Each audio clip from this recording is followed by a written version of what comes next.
hearty welcome to everybody and to be present at our weekly Srimad Bhagavad Gita discourse.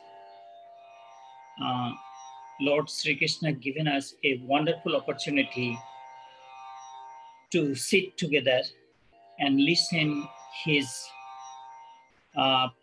most beautiful teachings. I myself feel so fortunate that even I'm getting an opportunity to read from the Holy Gita this way, but every week, 1.5 hour time, and enjoying the company of Lord Sri Krishna. So welcome to everybody. Let me do pranam to our rishis and munis.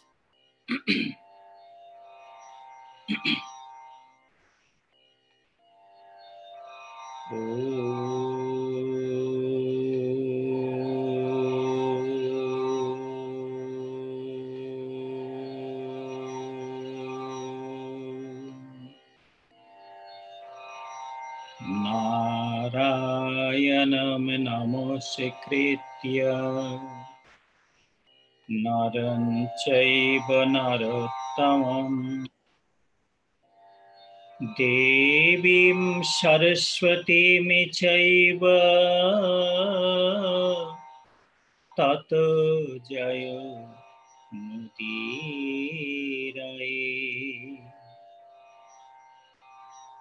Vyasaya Vishnurupaya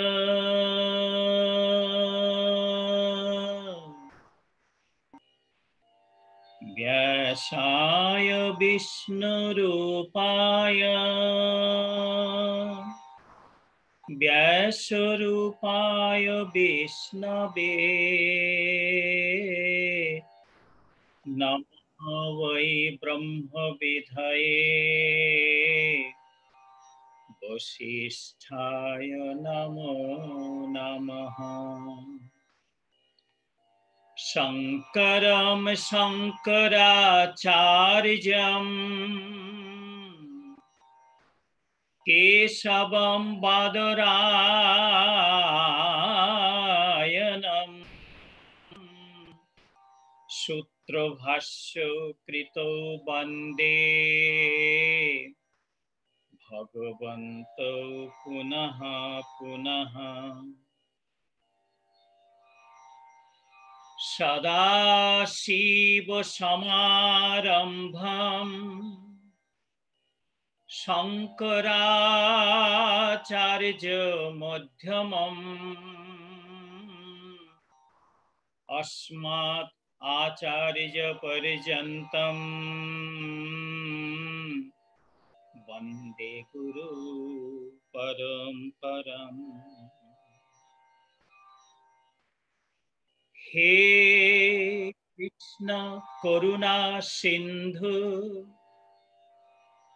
Dina Bandhu Jagatipate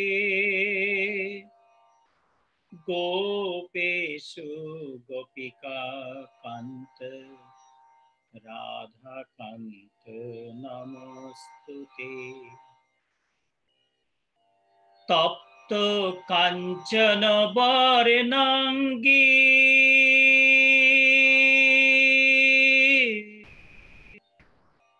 Srimati Radha Vrindavaneshwari Vrishabhanusutam Devi Tvam Namami Hari. Om Namaha Sri Bhagavate Vasudevaya Sri Krishnaya Namo Namaha.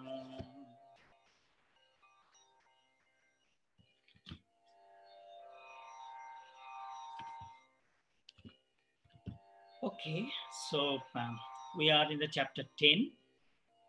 You already know the name of the chapter 10 is Vibhuti Yogaha, or the yoga of divine manifestation. We already, you all know that this is the chapter that Lord Krishna glorifying his wonders to his most beloved student, Arjuna. It is because Arjuna requested the Lord that, Lord, for me, it's so difficult to understand your greatness, your divinity, your wonders. So please tell me by your wonders so I could understand you better. And related to this, I brought a couple of examples from our life related to Acharya Swami Pranavananda Ji Maharaj. And today also I'll be bringing a couple of examples from Guruji's life. But before we do so, let's go to our subject today. Today we'll be starting from verse number 23, chapter 10. Those who have the Bhagavad Gita in front of you, please open your Bhagavad Gita. You have, if you have this, the Gita I wrote, if you have this Gita, it's on the page number 756. And otherwise, please open your own Gita and see the verse number 23. Lord Krishna is the speaker.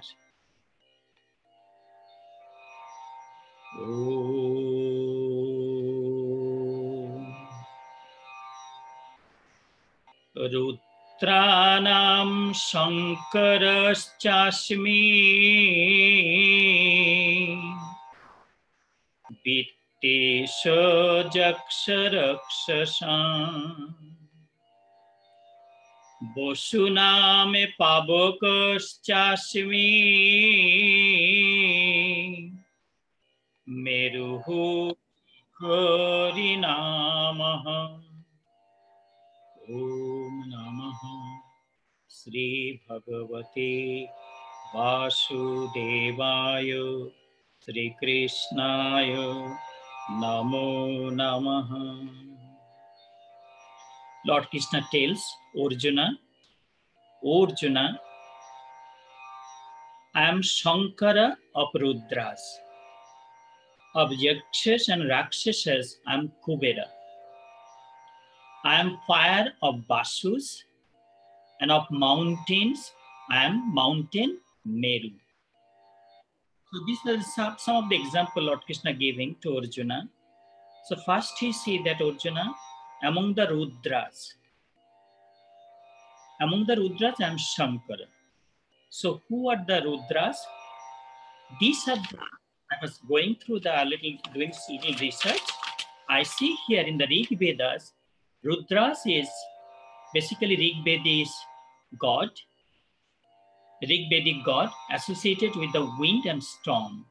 In Rig Veda, Rudra is praised as the mightiest of the mighty. Rudra is the personification of destruction. That's how we see in the Rig Veda. Now, whenever we see here, Lord Krishna said Rudranam, there are altogether 11 Rudras.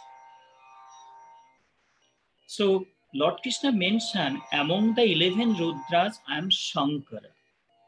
Now, whenever we mention the name of Shankara, Lord Shiva's appearance comes to us. Who is Lord Shiva? Satyam, Shivam, Sundaram. Lord Shiva is the personification of Satyam, truth.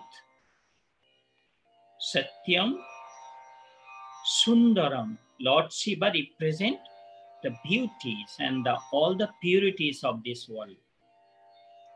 Satyam, Shivam, and he is the personification of the peace and tranquility. Whenever we remember the appearance of the Shankara, we always think the Shankara, Lord Shankara sitting at the cremation ground and being the father of this world, he smeared his body with the ashes from cremation ground and he's doing meditation because he knows that ultimately all of his children at a time will be coming to the cremation ground. So he is there always. And whenever we think of Lord Shiva, we could imagine his appearance. He has feet with a tiger skin wrapped around his waist, whole body smeared with the ashes from cremation ground.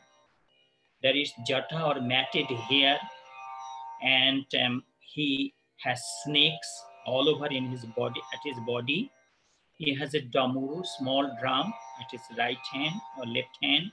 He's holding a trishul at his hand, and he's strong, and he is birthless, he is beginningless, he is endless.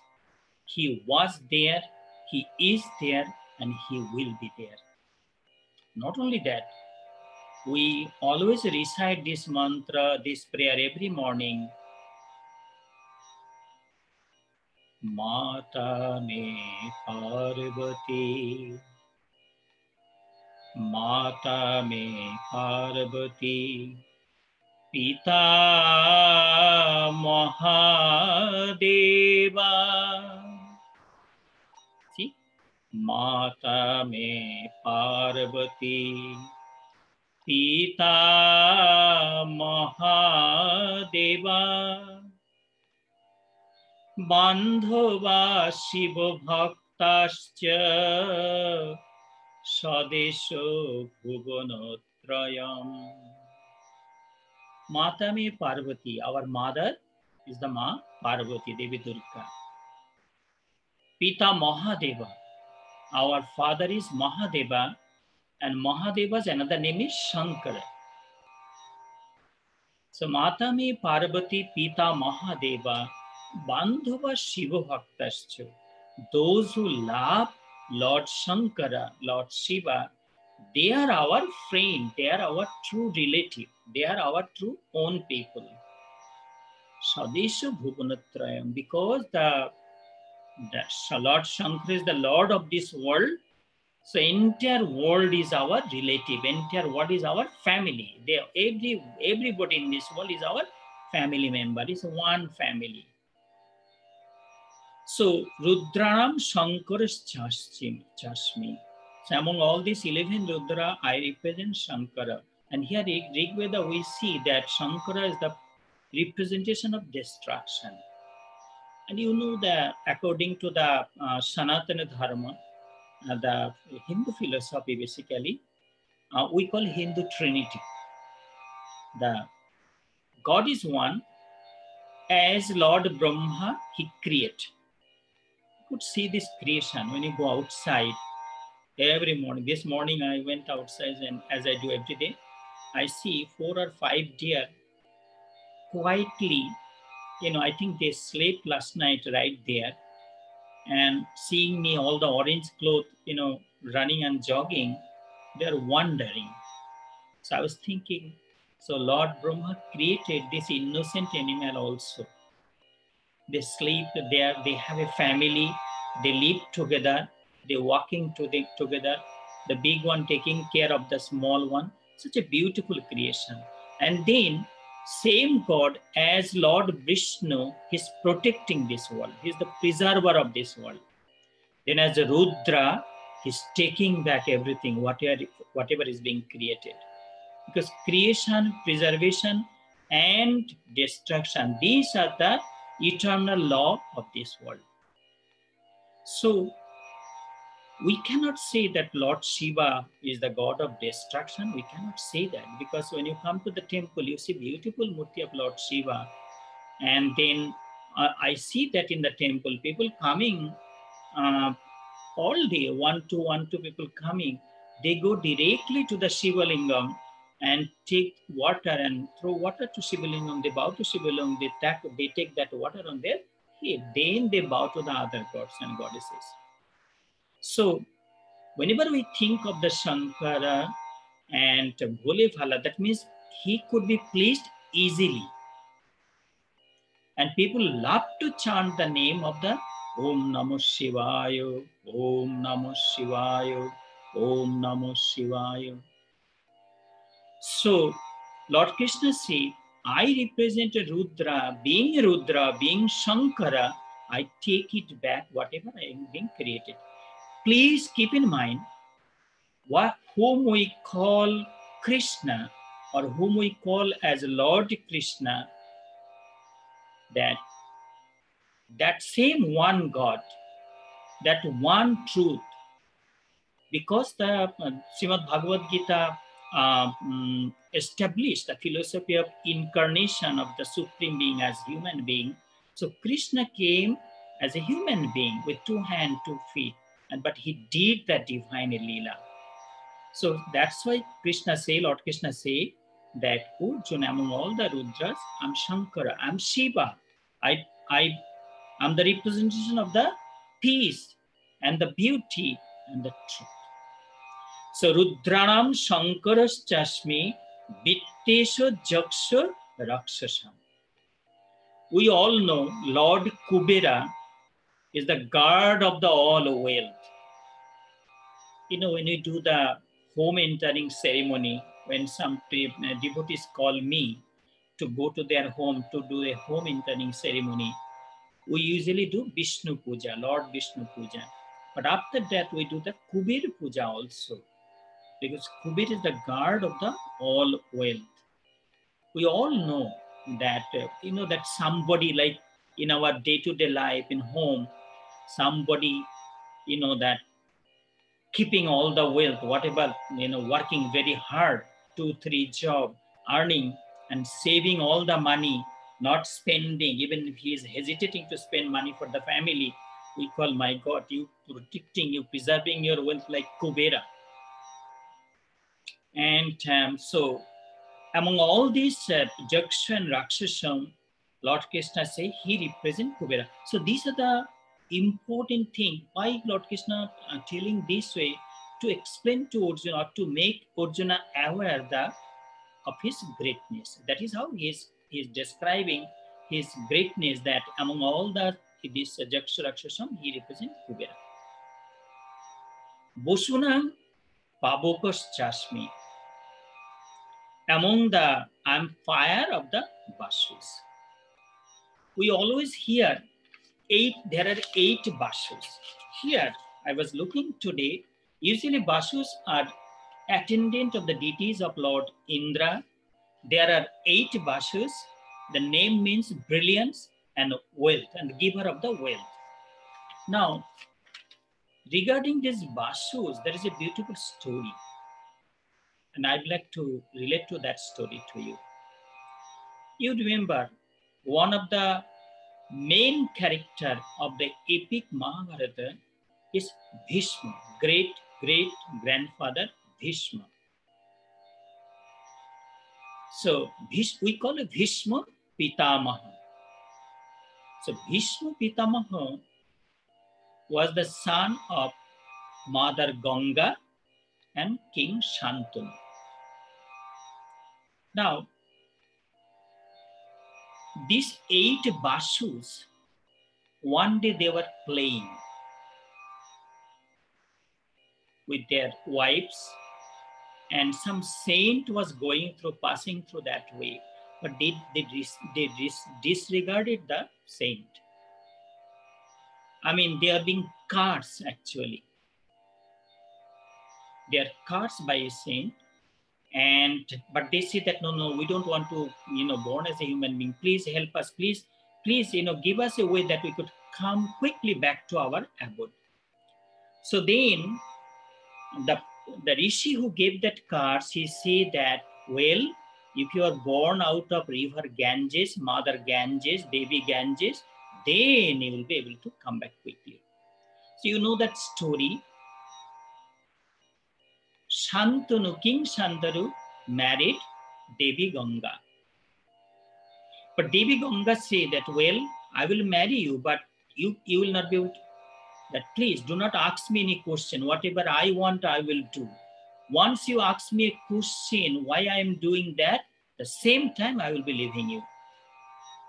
Could you imagine that you marry and you have a wife in home, and if your wife say that, a kind of warning that don't ask me any question why I'm doing this, why I'm doing that.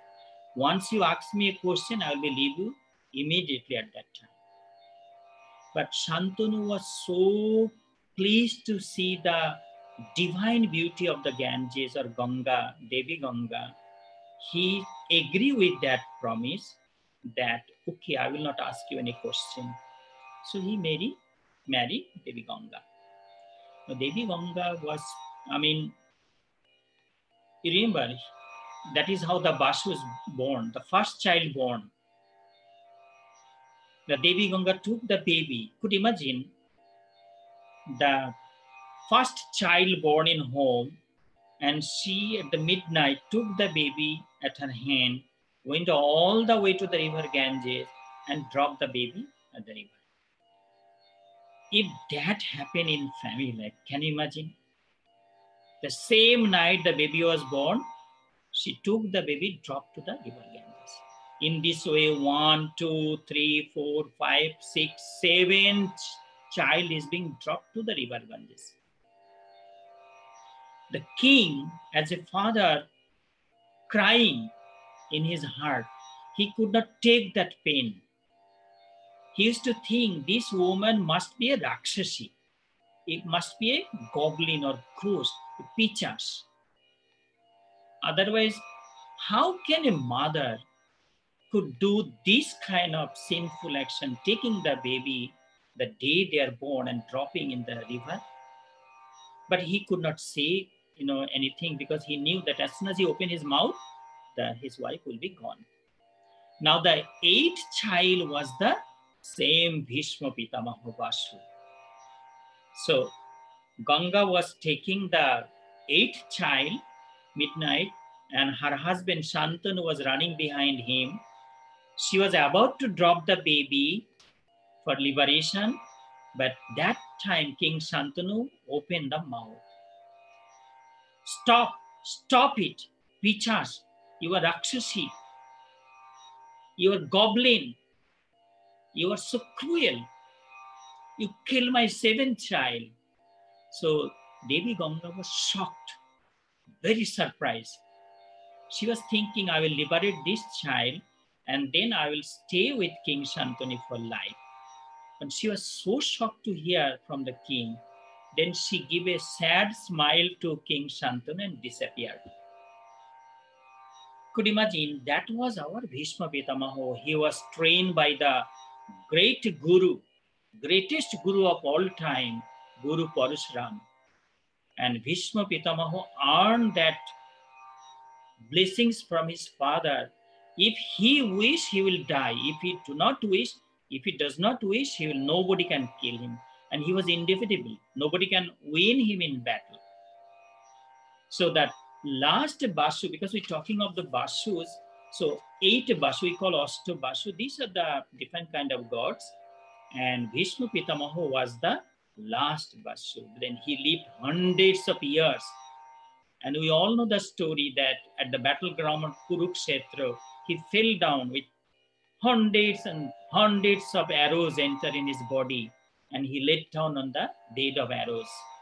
And finally, he took the last breath. When Krishna was standing right in front of his eyes, he saw Krishna, meditating on Krishna, and he took his last breath. So that was the Basu. So they are very famous people. Basunam Pavokas Chashmi Meru Shikhari Namaham.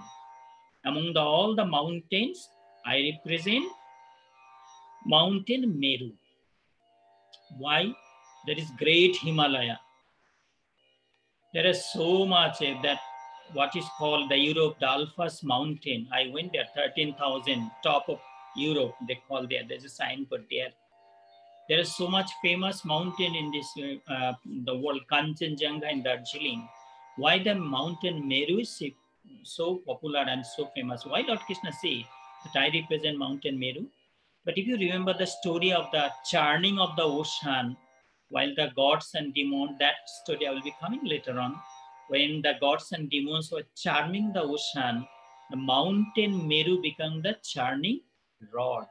So mountain Meru was in the ocean, and then Vasukrishna could become the string, and that's how gods and demons churn the ocean. So we'll be coming to that story later on. So in this particular verse, Lord Krishna, teach Arjuna this way, that among all the Rudras, all this power, he represents Shankara, all the Jaksha Rakshasas, he represents Kubera. Among all the Vasus, he represents Pavaka. And among all the mountains, he represents mountain Meru. So let me take you to the verse number 24. Verse number 24, chapter 10.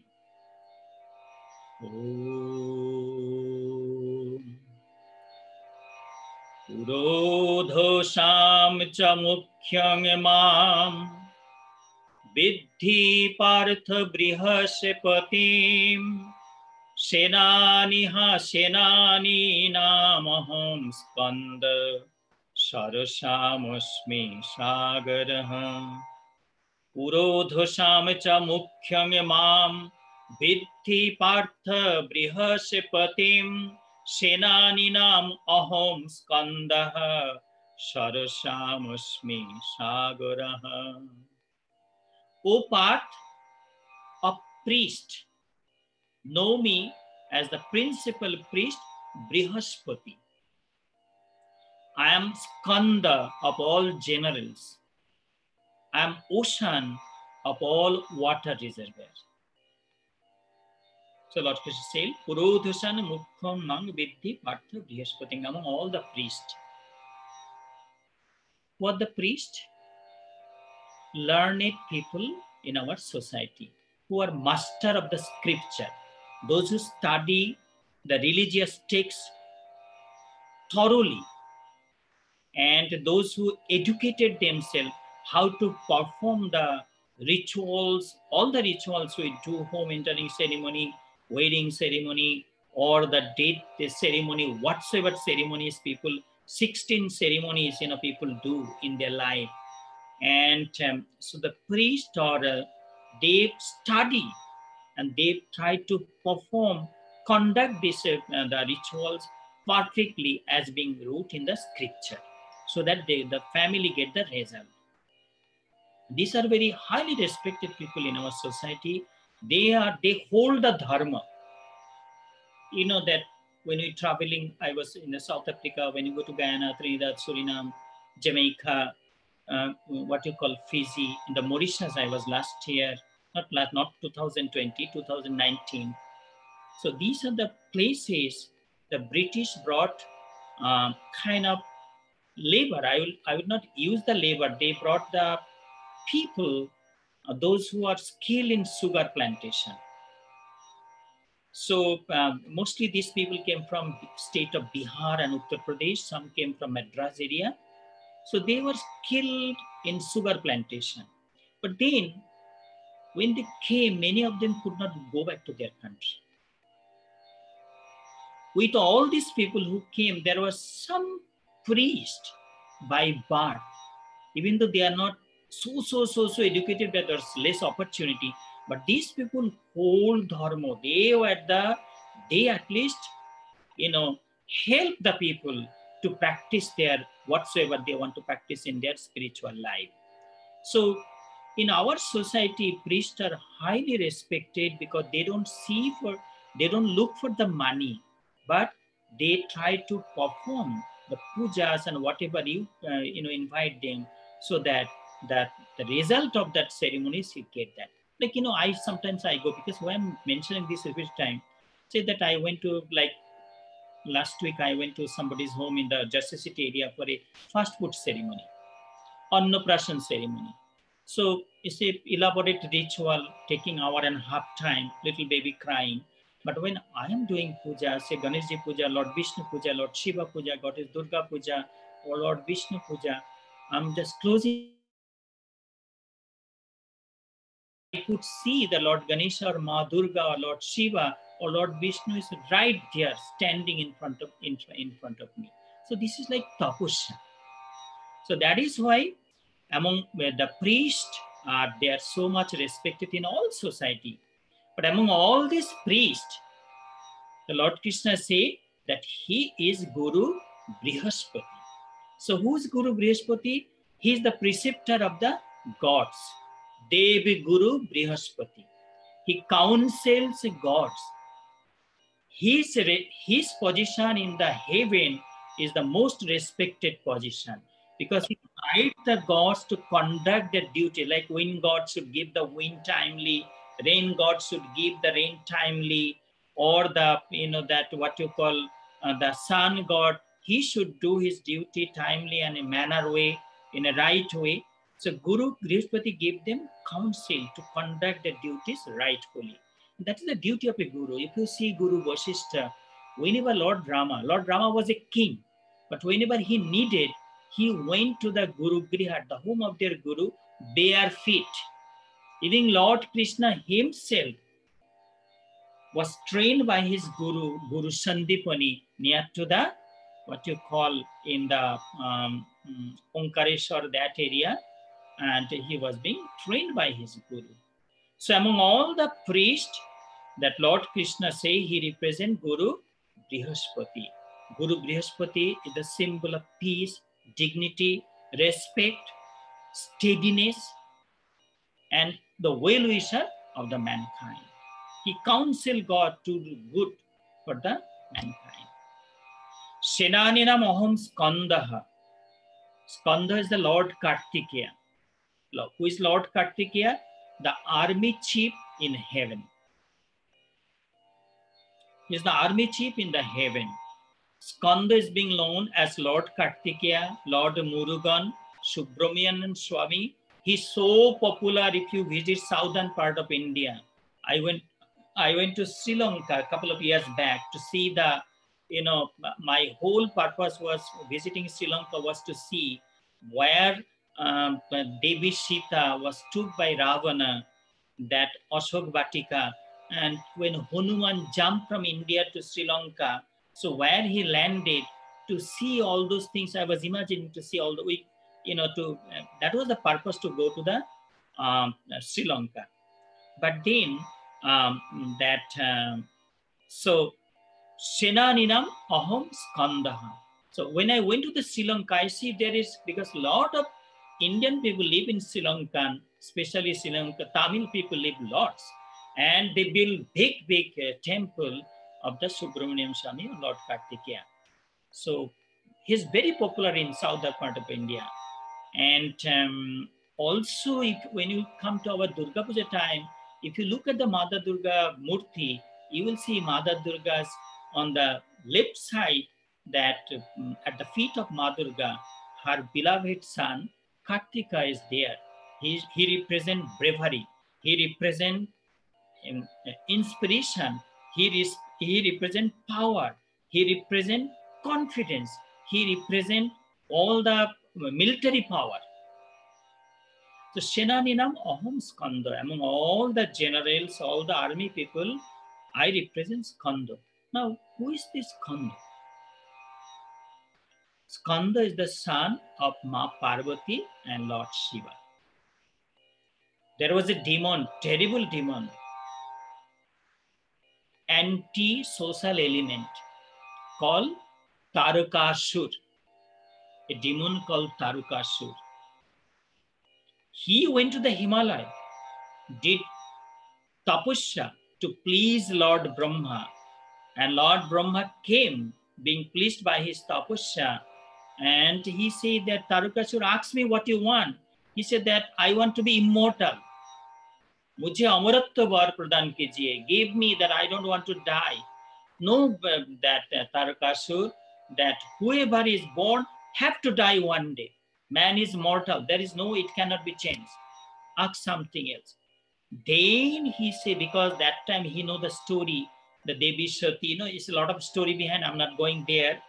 And then Devi Sati, that born herself, she could not hear the kind of criticism of her husband, Lord Shiva.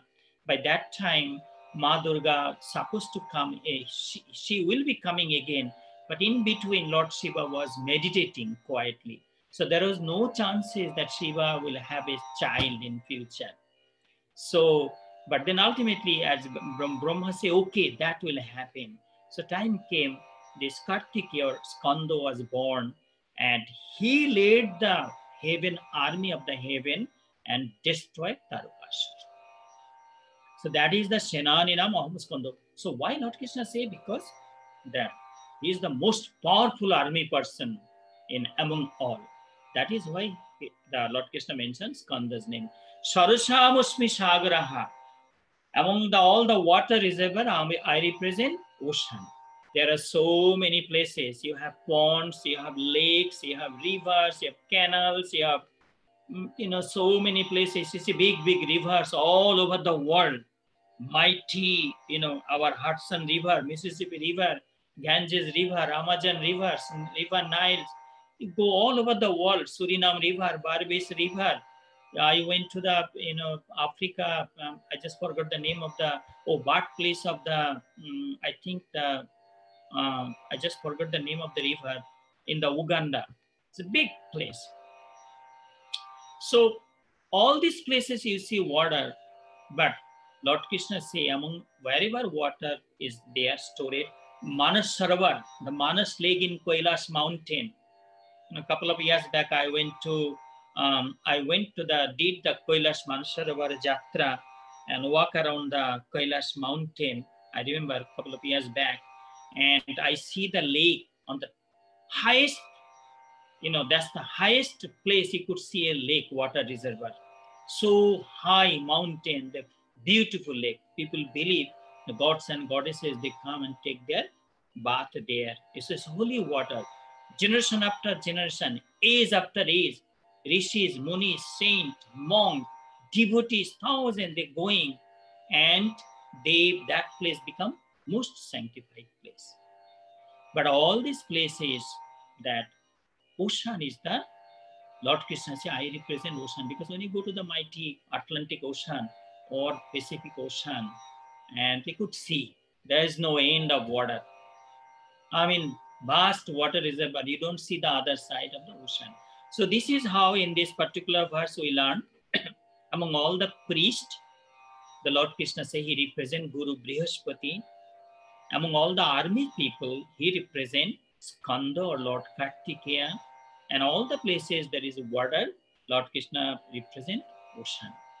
So let me see, or let me take you to the verse number 25. Another beautiful verse.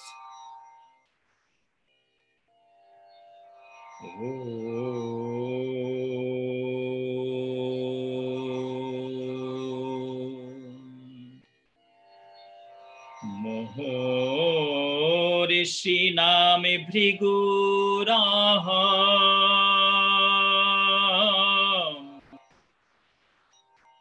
Mohorishi name Bhriguraham. Giramasmi ekam aksharam.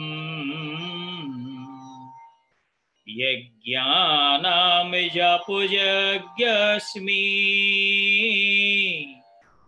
Sthabaranam Himalayah.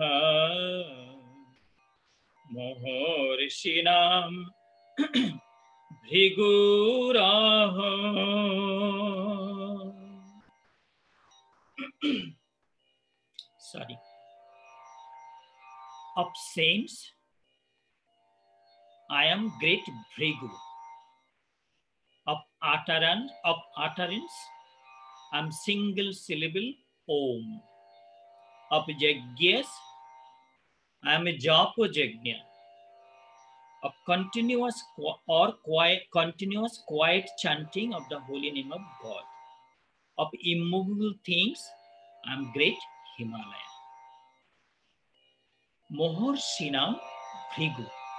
Bhrigu Gotra is one of the popular Gotra, the lineage.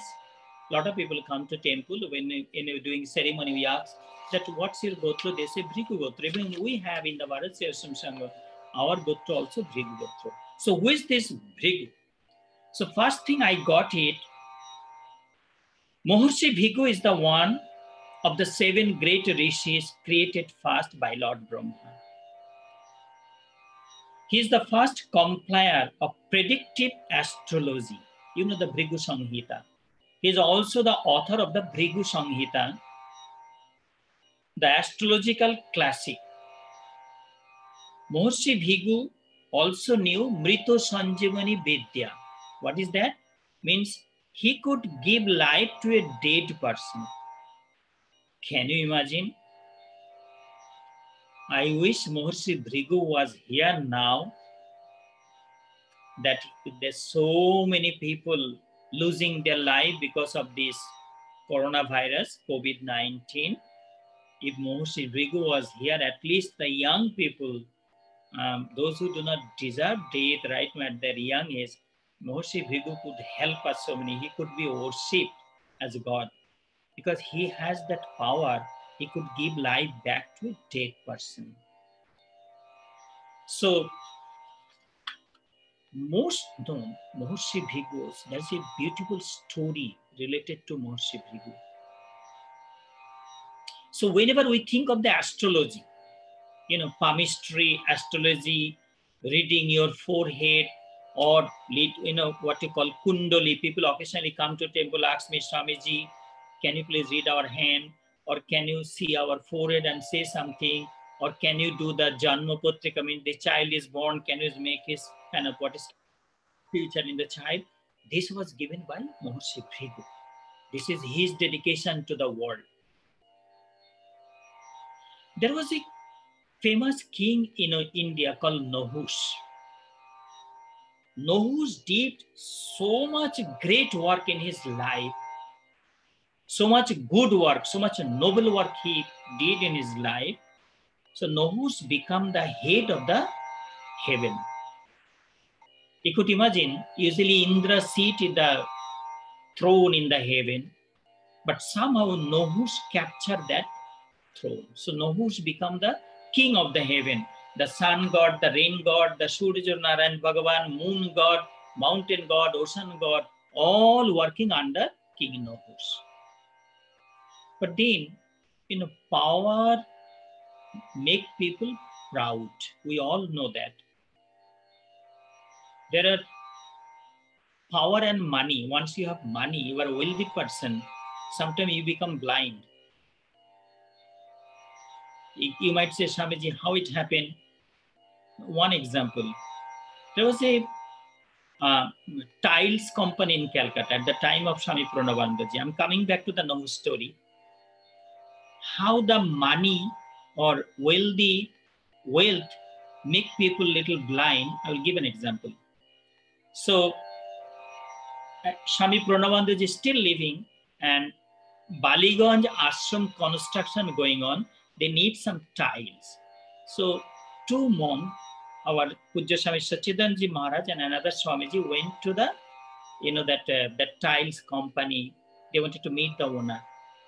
So they went to buy tiles. Basically, they are customer.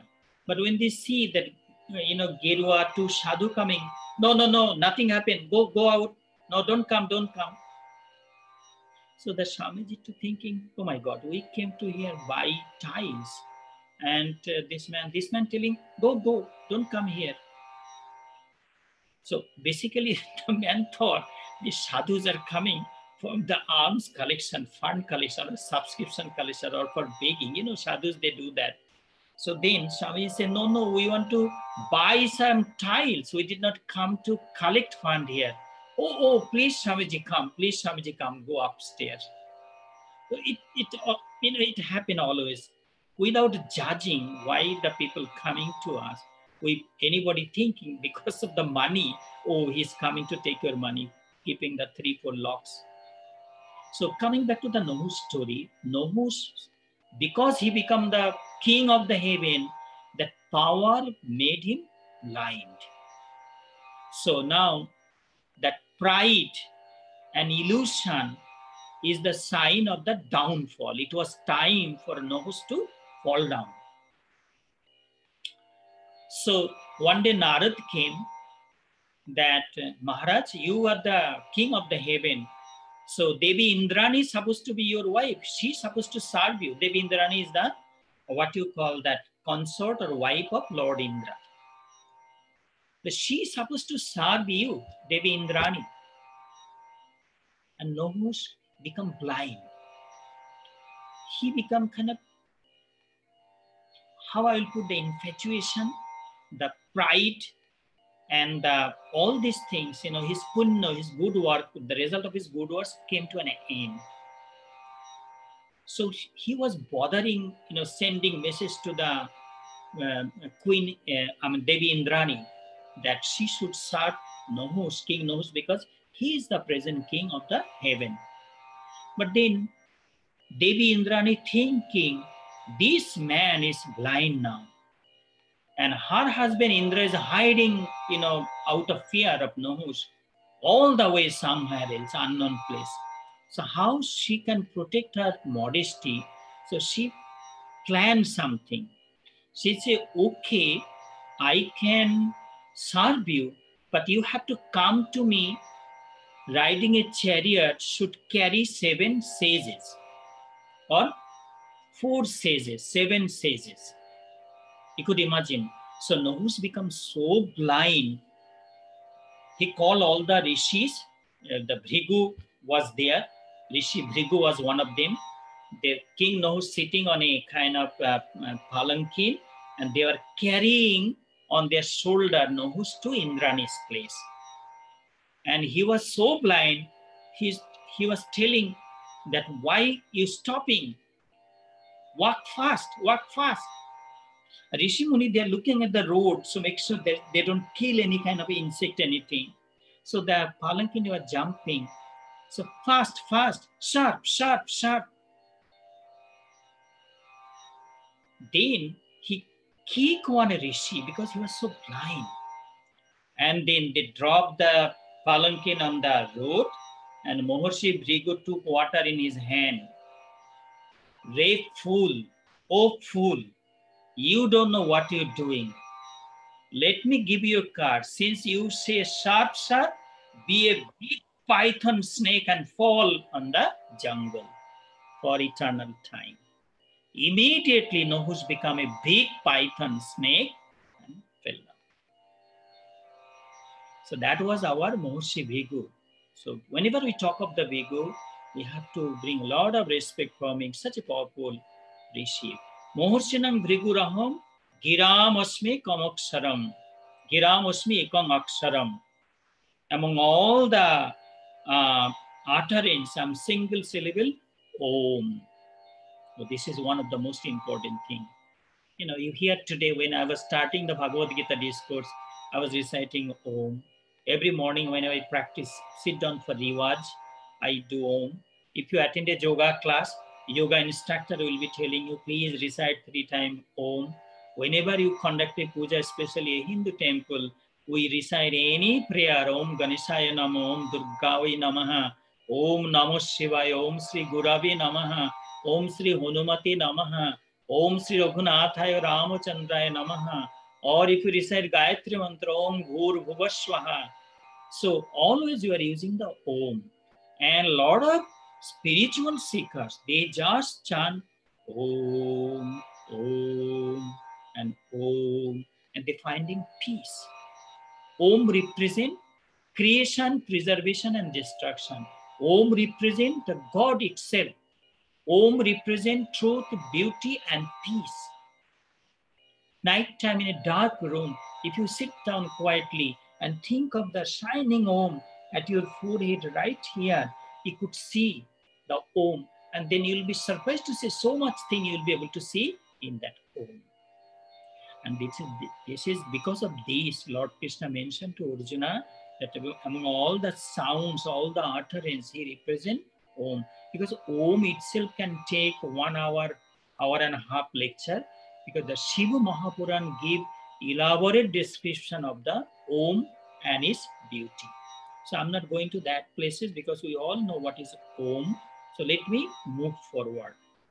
Yajnanam Japo Yajnasmi, another beautiful word. Yajna. You remember I mentioned before Pancha Mahajagya. Sir, that worshipping gods and goddesses, recitation of the hymns and prayers, serving our seniors, parents, elderly people, needy people at our home, not to torture the animal, this kind of Pancha Yajna we mentioned.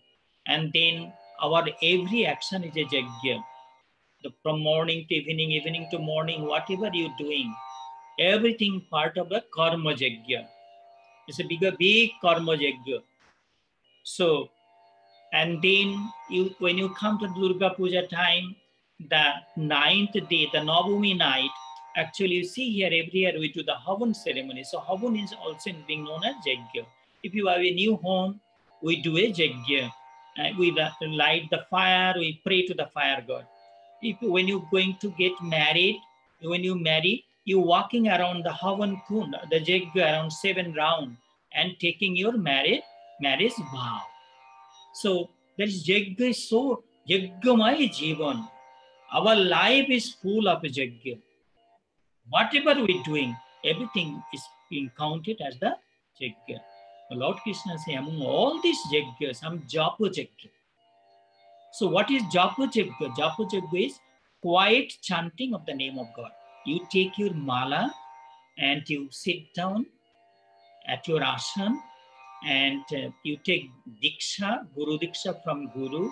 Guru give you a couple of words, heavenly word, sacred word, name of God. And with the help of the mala, you chanting quietly, Om Namah Shivaya, Om Namah Shivaya. Japa Yajna.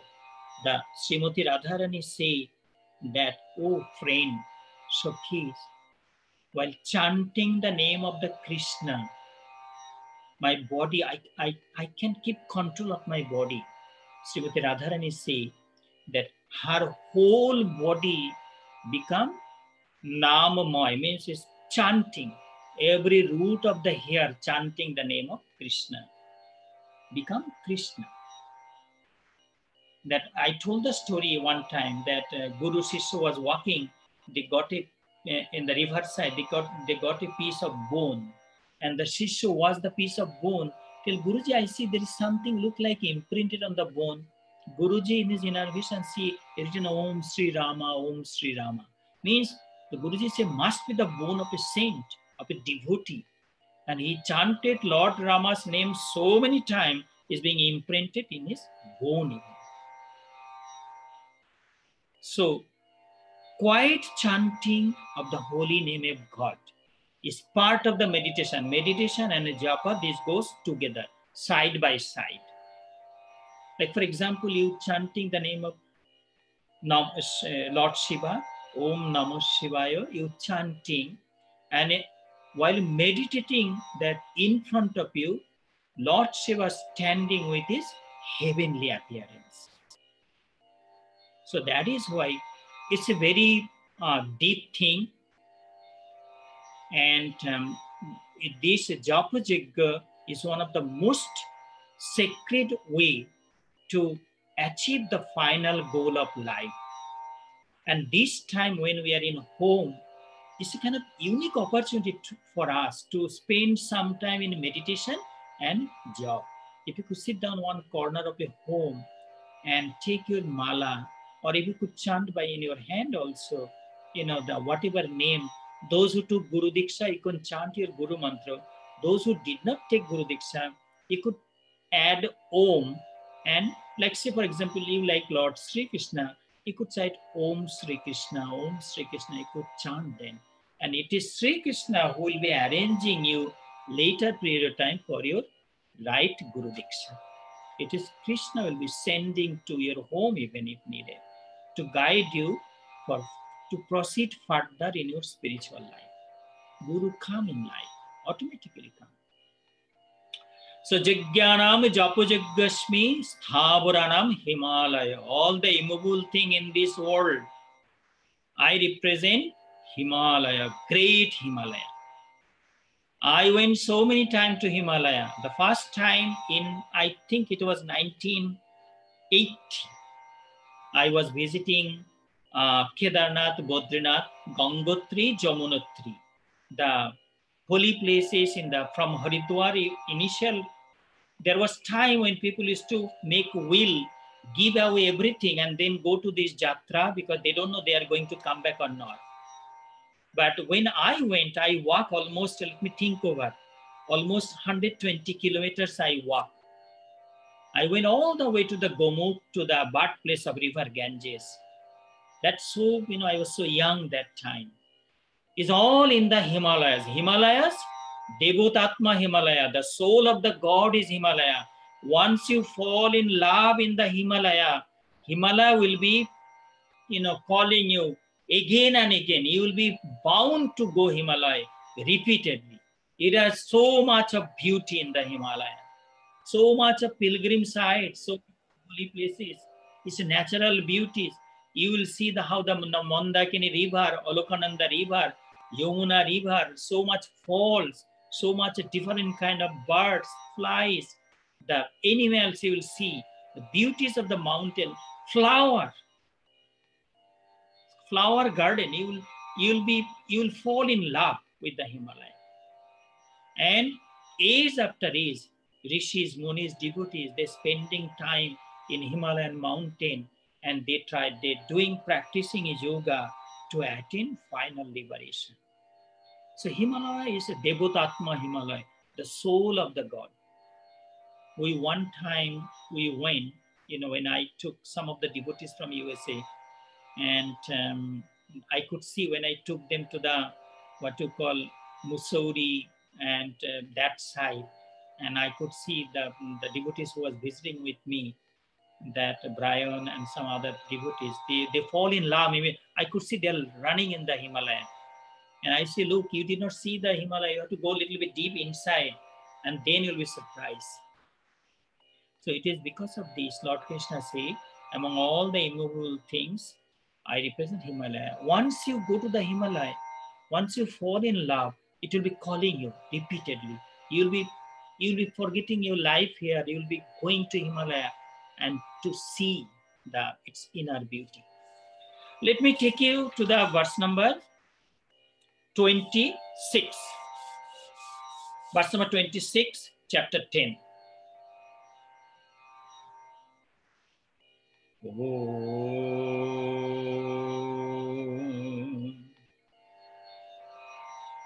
Ashvattaha sarva vrikshana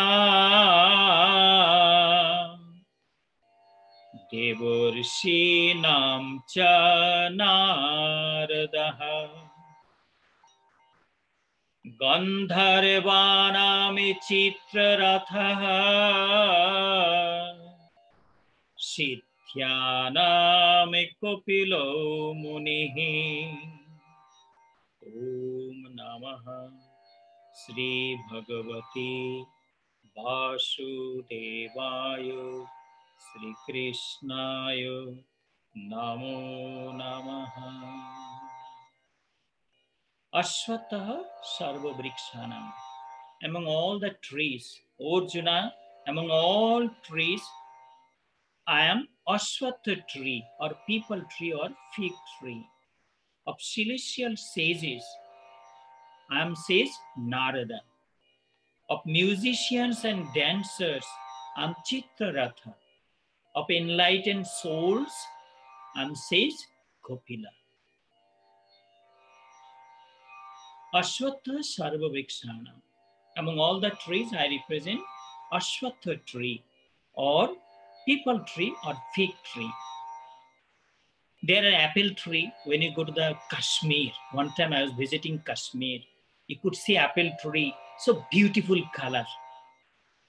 When a mango garden, you get so much of mango trees. You go to once I was visiting Italy, so I see that, what you call that, that small fruit, I'm just forgetting. Italy produce a lot and so much. But then why? Not the mango tree, not the apple tree, not the orange tree. If you go to the Fresno area in the California state, what you call Orange County, you'll see the orange plants are full of yellow color oranges. I was visiting the Florida. In one front of home, I see the papaya tree, and so much big papayas are hanging. Some of them are ripe. Maybe people don't know that ripe papaya can eat it. So and the ashwatha tree do not give any fruit. It don't give like how banyan tree. Under a big banyan tree, Even 500 people can rest because the shadow. But Ashwatha tree do not give any shadow. You don't get that kind of shadow. It's not, it don't give any fruit. You never hear that people cutting Ashwatha tree and taking its wood to make a bed. They're not doing that. Why Ashwatha tree is so sacred? Because if in India, any ashram you go, they plant the Ashwatha tree or people tree, and the sadhus, our sannyasis, they love to sit down under Ashwatha tree and they practice meditation. Panchabhuti, they plant 5 plants. You hear the Swami Vivekananda ji's revered Guruji, Thakur Sisi, Ramakrishna Paramahansa Dev. You hear the Panchabhuti in Dakshineshwar. So why the fig tree or people tree is so popular? I was looking here. The first thing I see here, Gautama Buddha attained Nirvana under a people tree. I went a couple of times in the Bodh Gaya. There's a big, fig tree or Ashwatha tree. You will see all over Buddhist people meditating, chanting. So Lord Buddha, if you remember, Lord Buddha was traveling here, there, practicing, trying to find out the truth of life. Finally, he came at the river, bank of the river, I think Niranjana. And then Niranjana or Niranjana, there was a fig tree or Ashwatha tree. He sat down under the tree and he took a vow. If the sky fall down, if my body become just ashes, if my bone become dust, I'm not going to leave this ashram till I attain the final goal of life, till I realize the truth. When Buddha sat down under that people tree, taking a kind of container of sweet rice from the village woman Sujata, and then he closed his eye doing meditation. Wind came, tornado came, and then the heavenly dancer and singer came to make him tempted. Ghost goblin came to make him scared. Snowfall started, wind, rain. Buddha did not open his eyes. And then finally one day he attained Nirvana. So Buddha attained Nirvana under a people tree. And then it is believed that Krishna himself took his last breath under a Ashwatha Vriksha. It's near to the Somnath and Dwarka, that area. I visited that place. It's in the Gujarat state. And you remember the last day of Krishna, he was resting under a peepal tree or a fig tree or Ashwatha tree. And his foot was out of the jungle area, out of the bush. His foot, the bottom of his foot is very colorful, look like a colorful bird. And a far distance thought it must be a beautiful bird, and it threw an arrow and hit the bottom of the feet of the Krishna. And Krishna left this world, this planet Earth, in that under the peepal tree. So that is one of the reasons. So they saw things. And then in the chapter 15 of the Bhagavad Gita, I will be taking you later. Just reading one chapter 15 of Bhagavad Gita. You could hear the first verse of chapter 15. Urdha mulam adha shakham ashatham prabhurabhayam. You could see in chapter 15, very first verse, Lord Krishna mentioned Urdha mulam adha shakham ashatham prabhurabhayam chandamshi yasya paranani jastami vedasha vedavi. Sri Bhagavan said, he who knows the peepal tree, which is said to be imperishable, with its root upwards. So I'm not going to that topic now, since I will be taking you to chapter 15 later on. So I mean to say in chapter 15 of Bhagavad Gita, this Ashwatha tree's name is mentioned there. And also, Ashwatha tree is the largest oxygen provider along with Tulsi and Neem plant. Oxygen provide Ashwatha tree. And Ashwatha tree is being used for the Ayurvedic medicine in many places, like how methi dana, methi seed, soaked methi water, and that dana is being 40 to 50 kind of benefit, the methi seed. Similarly, the people tree, Ashwatha tree is so much useful. I remember in my childhood days, my mother used to go, I think every 2 days, she used to, after, the bathing in the village pond, with the wet clothes, she will carry a pot of water, go to the people tree, root of the Ashwatha tree, and give water there, and give little flower, give little sindur, and bow to the Ashwatha tree. So we grow up with that. So that is why Lord Krishna say, among all the trees, he represents Ashwatha trees. Ashwatthah sarva vikshanam, devurshinam cha naradaha. Among all the divine saints, among all the saints, all the celestial sages, I represent Saint Naradaha. Naradaha, we mentioned the other day about the story of Naradaha. So I'm not going today the elaborate description of the background of Saint Naradaha, but only to say that Narada is the guru of many saints and holy men. Narada motivated the Valmiki to write Ramayana. It is Narada who motivated Saint Vyasa to create Srimad Bhagavat Mahapuran. So there are many examples like that. Saint Narada, and Narada is the also counselor of the gods and goddesses. So let me go to the second line of the this verse number 26. Gandharvanam Chitraratha. Who are the Gandharvas? These are the musicians and dancers. We call Gandharva Vidya. Singing, dancing is the Gandharva Vidya. It's part of the life. Because if there was no music in our life, we could imagine the life could be so dry. We're spending our time listening beautiful music, song or instrumental music, or we're spending our time in singing and practicing music. People love to hear good music, good tune, different ragas and raginis, they love to hear. So these are the Gandharva. Chitraratha is the head of that, all the musicians, especially in the heaven. So Gandharvanam Chitraratha, then coming the most important one, Siddhanam Kopila Muni.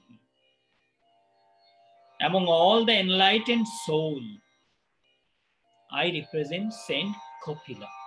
This is one of the big words, Saint Kopila, one of the foremost rishis and saint or muni of the Mother India produced. Rishi Kopil, he was the son of the Kardama Rishi and mother Devahuti. He gave the Shankha philosophy to his mother Devahuti. That was the story when Kardama Rishi married to Devahuti.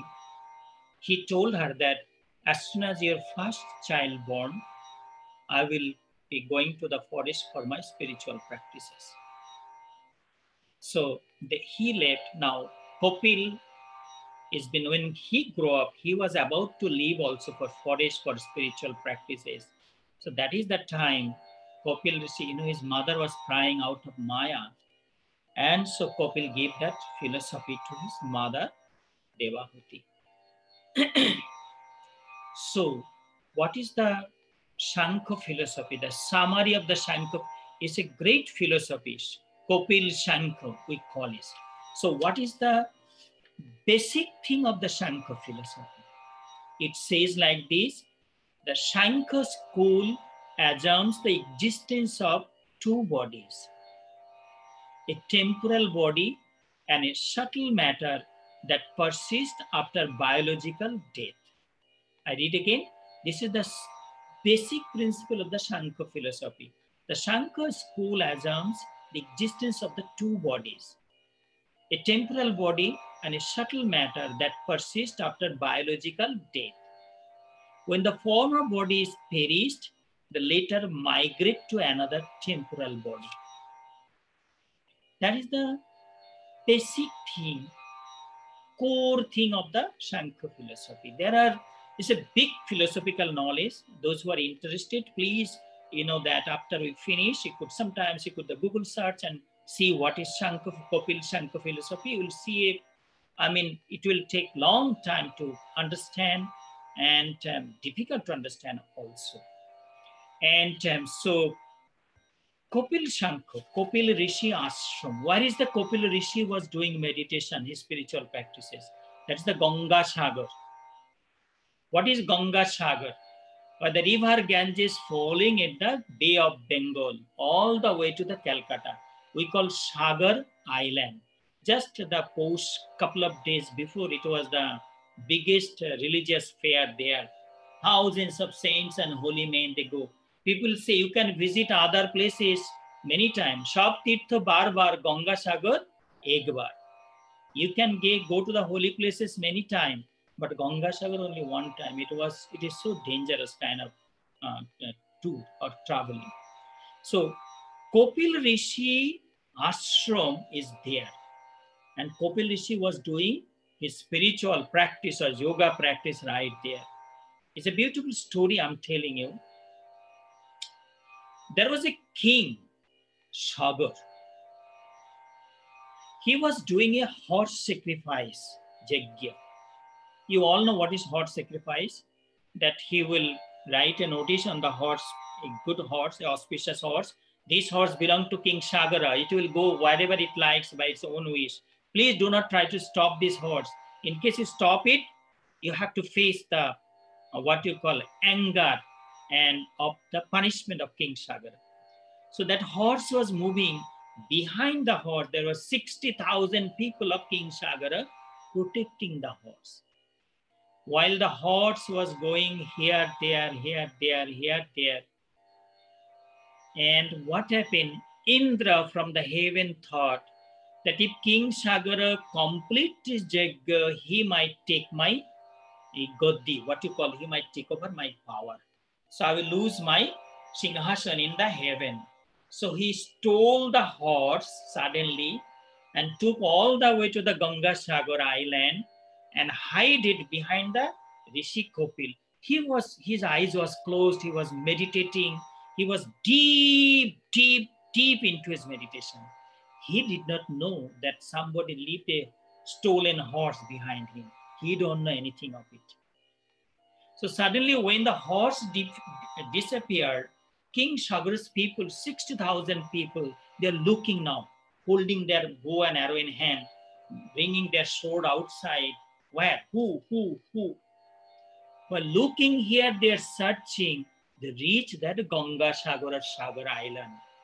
And they see the horse standing just behind a rishi who's pretending, looked like he's meditating. His eyes was closed, was big jata. So Sagara's people become so angry, thinking this is a fake sadhu. Kill him, murder Loisko. They were throwing arrows, bricks. And while the sadhu was meditating, suddenly he feels severe pain in his body because they are throwing arrows and bricks, this, that. And there are 60,000 people making lots of noise. So Kopil Rishi suddenly opened his eyes after a long period of time. He see that thousands of soldiers throwing arrow and bricks to him and making noise. Kopil Rishi did not think of anything. He gets so angry. He took his kamandal and water in a hand. He said, Bhashma become ashes. Within seconds, that 60,000 people become turned to ashes in that Sagar Island. Could imagine. And when King Sagara got the news, sad news, he fell at the feet of the Rishi. Rishi said only Ganges water can liberate them. You have to bring Ganga from all the way from Himalaya to here.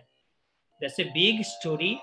I'm not going to the bringing Ganga today, but I just mean to say that this is the Kopil Rishi whose cards indirectly sanctified the Mother Earth, bringing Ganges from all the way to the Himalaya. If King Sagara's people did not get that cards, so there was no need to bring the Ganga water or river Ganges from Himalaya. And because they got that curse, and so because the Rishi say only the water, touch of Ganga Jal, the Ganges water can, and that is why, when the Ganga Jal come, you go to the cremation ground, you take little Ganges water. When you go to the river Ganges in Calcutta here, there in Patna, or in Kashi, or in Haridwar, or in Himalaya, river Ganges, people feel that, oh, I'm being purified, all my sins are gone. So that is our Kapil Rishi. It's a very famous Shankha philosophy. Is one of the Kapil Rishi also is being. It is to be believed that he is one of the incarnation of Lord Vishnu, because in Srimad Bhagavad Mahapuran we get 24 incarnation of Lord Sri Vishnu. So among all these 24 incarnation, Saint Kapila is being known one of the incarnation. Let me see. Let me finish at least one more sloka today. Let me take you to verse number 27.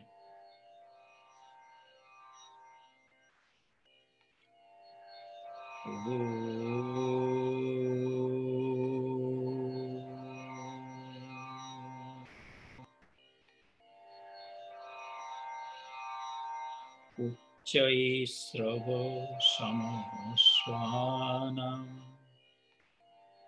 Uchai srava samaswanam. Vidhi partha vidhi mam amritad bhavam. Airavatam gajendranam naranam cha naradhipam. Uchchasravo samaswanam vidhi mam amritad bhavam. Airavatam gajendranam naranam cha naradhipam. O Arjuna, among horses know me as Uchchaisrava. Came out of the ocean while churning it in search of nectar. Of elephants, I am Airavata. Among men, I am the king. Uchchasrava is the name of the horse.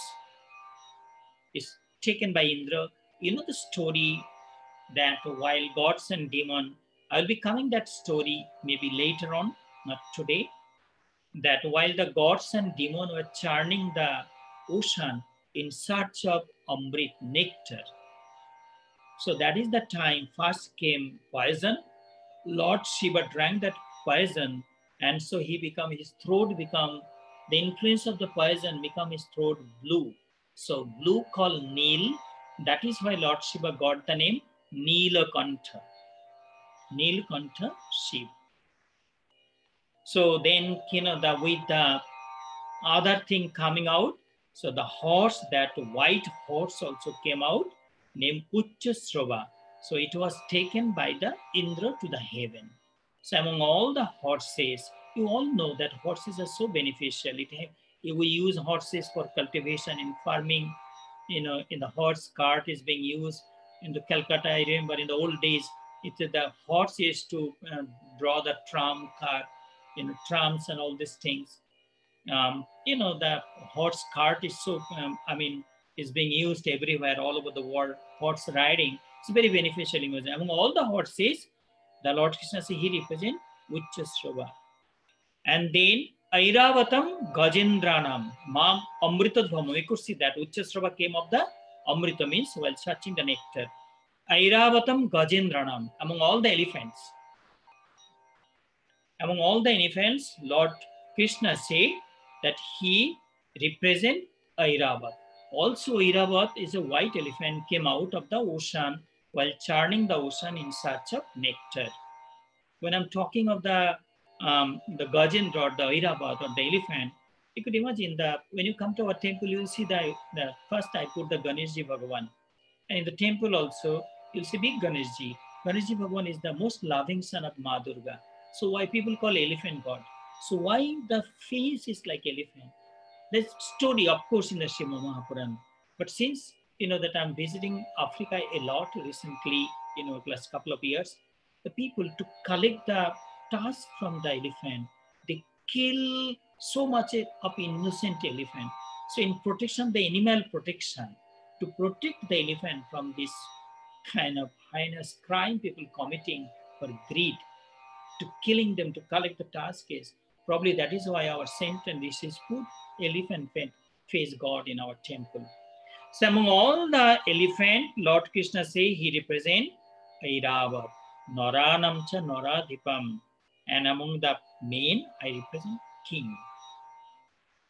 There was a time, if you go to the Manusmriti, if we read the Manusmriti, Manusamhita, we see that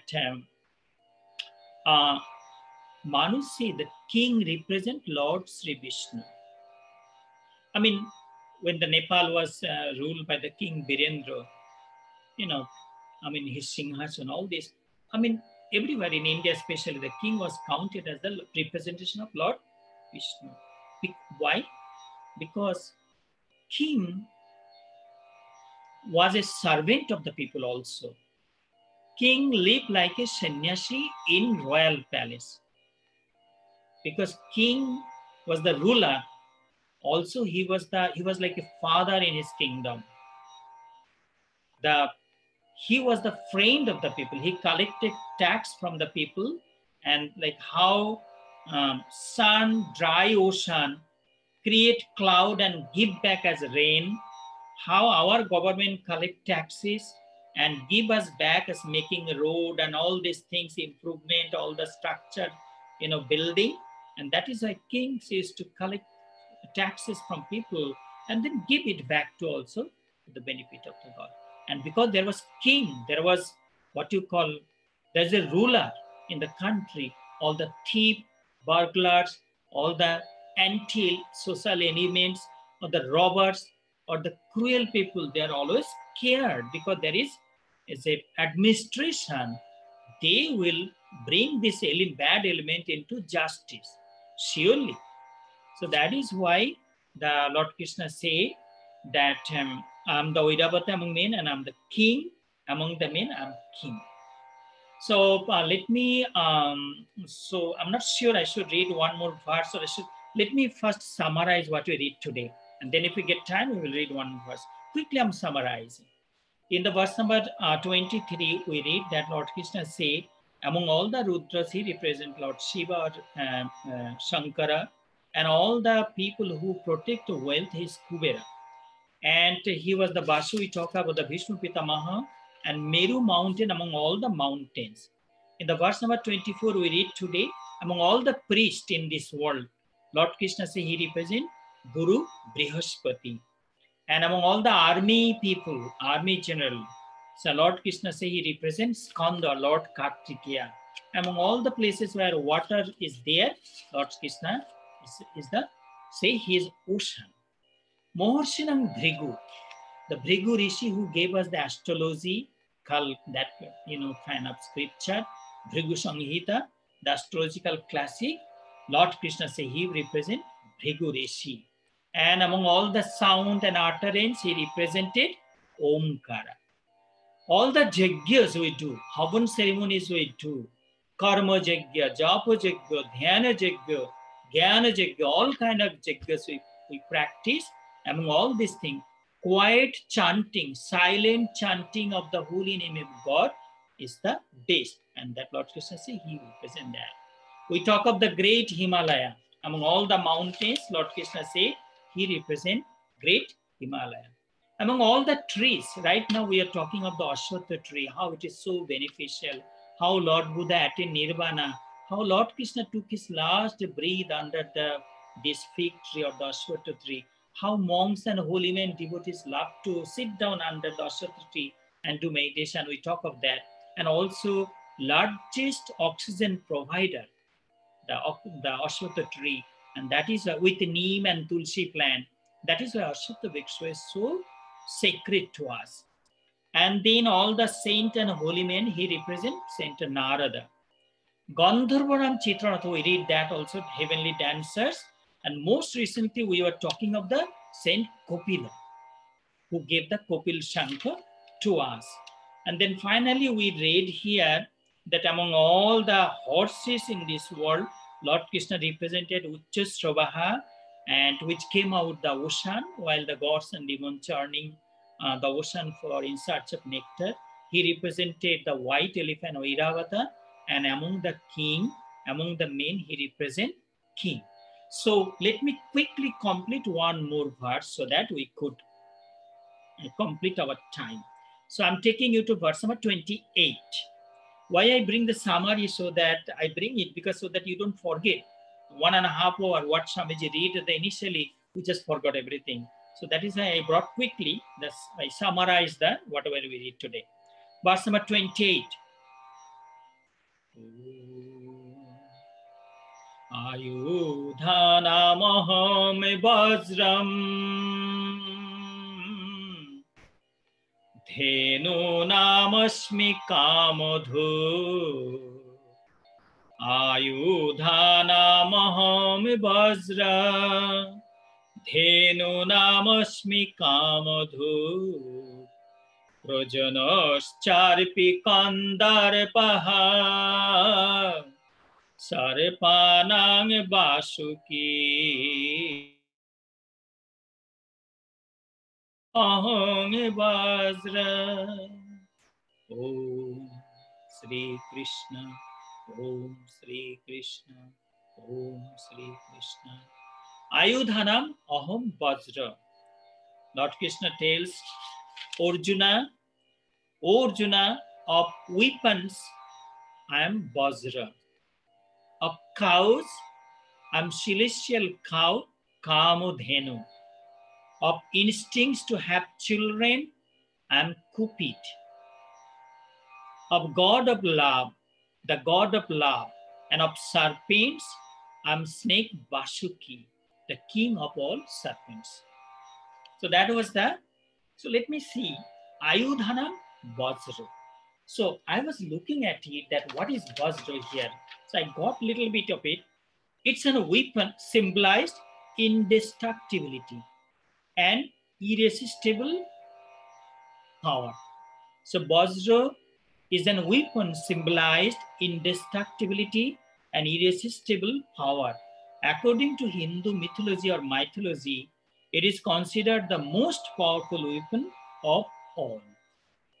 So this Vajra, we call, some people, say thunderbolt. I hear some people using the word, but I will be using the Vajra because Vajra is Vajra. This is the weapon of the Lord Indra, who is the head of the heaven. Quickly, before I finish today, that not sure, I'm just looking at the clock because I don't want to go over time today. Maybe I will tell this story to you next day. It is a very beautiful story behind how the Vajra was made. But this is the beginning of the story. Let me put this way, that there was a demon called Brittasur. He was terrorizing the world. He was a terror of this world. He was destroying the history, culture, noble thing, good thing, righteousness, everything. He was disturbing the whole, creative system. He was so powerful. And then he threw all the gods from out of the heaven. So gods were roaming here, there, like homeless people. So all the gods went to the Lord Brahma, and Lord Brahma said that Brittasur, or the demon Britta, can be killed only one weapon, that is Vajra, and that should be made from the bones of the Rishi Dodhichi. So I went to the Noimisharanya, I went to the place of King, the Rishi Dodhichi. So all the gods went to the Rishi Dodhichi. Rishi Dodhichi was, you see that picture always here, the King Dodhichi. This is our Kumud Babu, read this book Upanishad, you could see the picture of the Dodhichi. You could see here the picture, all the matted hair falling. So he was completely in Samadhi. All the gods, Indra, Varun, Agni, all fell down at his feet. That, hey Rishiva, you have to give me one thing. You have to give us one thing. Well, what? We need your bone. Can you imagine if somebody come here, Swamiji, we need your bone to make medicine so that this COVID-19 can, any company can create some medicine, all the COVID-19 will be gone.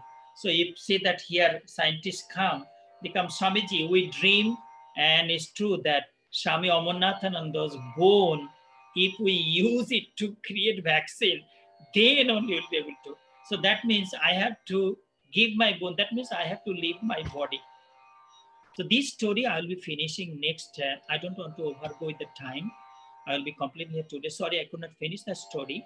And I will tell you the whole story next day. Thank you for joining me in this evening. Thank you and namaskar.